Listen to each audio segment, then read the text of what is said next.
Comment avez-vous connu ce salon? Par mon éditrice, Madame Henriot. Pouvez-vous vous présenter et parler de votre parcours d'écrivain?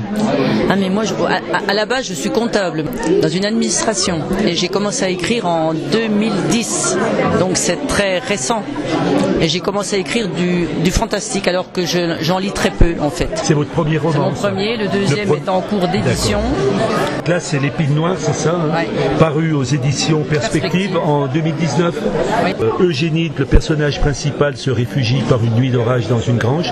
Donc comme vous l'avez dit, donc tout devient à ce moment-là fantastique. Est-ce que vous pouvez nous parler un peu de ce roman? En fait, Eugénie, quand elle va s'abriter dans cette grange, les personnages sont dans leur réalité de tous les jours. Hein.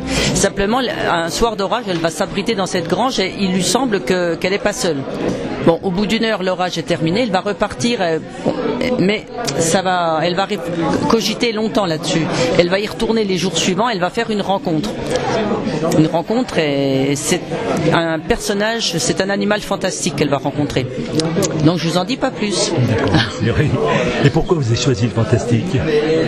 Je n'ai aucune idée, c'est venu spontanément parce que j'ai une imagination très débordante. Puis à quel public ça s'adresse? Or ce livre c'est ados et adultes. Et j'ai plus d'adultes que d'ados.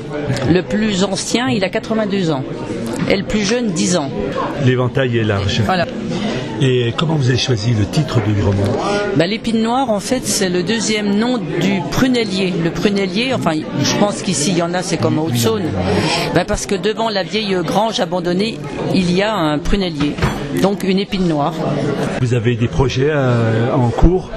Moi, pour l'instant, je suis retraitée. Une jeune retraitée. Donc, j'écris. Hein. Voilà. Je suis invité par les éditions Perspective régulièrement à des salons. Donc, je suis... Donc là, c'est un début peut-être d'une grande carrière? Non, peut-être pas grande carrière, mais moi si je fais quelques salons et que je continue à écrire, c'est formidable. Voilà. Merci beaucoup.